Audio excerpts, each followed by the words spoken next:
एक काकरोच जख्मी हालत में पड़ा था। दूसरा काकरोच क्या हुआ, हिट लगी या चप्पल पड़ी। पहला काकरोच नहीं यार, ये लड़कियां हमें देखकर इतना चिल्लाती हैं कि हार्ट अटैक आ गया।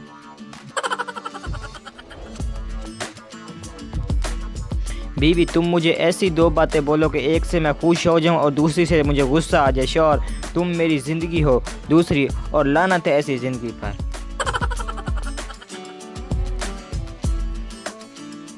बीवियां भी तालिबान की तरह होती हैं, ना उनसे कामयाब मुज़ाकरात हो सकते और ना ही उनके खिलाफ ऑपरेशन हो सकता है।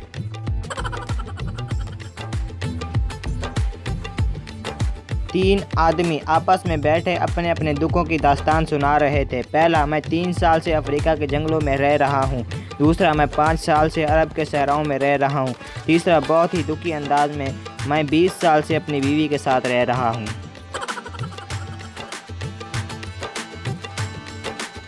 शौहर और बीवी चोरी पर तकरीर कर रहे थे। शौहर जो चोरी करता है वो बाद में पछताता है। बीवी रोमांटिक मूड में, और जो आपने मेरी नींदें चुराई, मेरा दिल चुराए, उसके बारे में क्या ख्याल है। शौहर बकवास कर तो रहा हूँ, वो बाद में पछताता है।